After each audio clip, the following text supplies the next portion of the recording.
एक महिषासुर नाम का राक्षस था। उसने कई सालों तक ब्रह्मा जी की कठिन तपस्या की।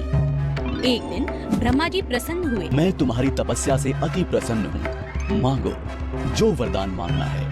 हे प्रभु, मुझे ऐसा वरदान दीजिए कि इन तीनों लोकों में किसी भी देवता या मानव के द्वारा मेरी मृत्यु ना हो सके। ऐसा ही होगा।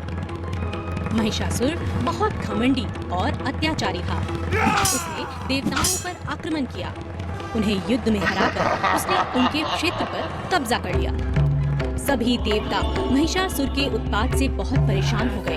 वे सभी मिलकर ब्रह्मा जी, शंकर जी और विष्णु जी की शरण में गए। श्री ब्रह्मा, विष्णु और महेश जी ने एक तेज प्रकाश पुंज से एक सुंदर देवी का निर्माण किया। इसी देवी को सारी दुनिया आदि शक्ति माँ दुर्गा के नाम से जानती है। सभी देवताओं ने माँ दुर्गा को सभी प्रकार के अस्त्र शस्त्र से सुसज्जित किया।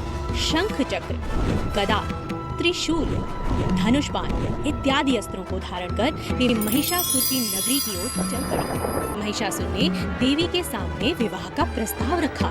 हे असुरराज, मुझसे युद्ध करो। यदि तुम ये युद्ध में मुझे जीत लिया तो मैं तुमसे अवश्य विवाह करूंगी। महिषासुर ने देवी से कहा, मैं युद्ध के लिए तैयार हूँ। महिषासुर और माँ दुर्गा के बीच युद्ध प्रारंभ हुआ। महिषासुर काम, क्रोध, मद, लोभ और मोह के अधीन हो चुका था। उसका विवेक नष्ट हो चुका था। दुर्गा माँ और महिषासुर के बीच 10 दिनों तक घमासान युद्ध हुआ। दोनों तरफ से शस्त्रों का प्रहार जारी था। माँ दुर्गा स्वयं आदि शक्ति का अवतार थी। उन्होंने महिषासुर के हर शस्त्र प्रहार को नाकाम कर दिया। अंत में 10वें दिन देवी माँ ने महिषासुर का वध कर दिया और देवताओं की रक्षा कर दी। सभी देवता अति प्रसन्न हुए और माँ दुर्गा पर पुष्प बरसाने लगे। उनकी जय जयकार करने लगे। तब से हिंदुओं ने नवरात्रि का त्योहार मनाना शुरू किया। हम नवरात्रि में जगत जननी माँ दुर्गा की पूजा करते हैं, उनकी आरती गाते हैं।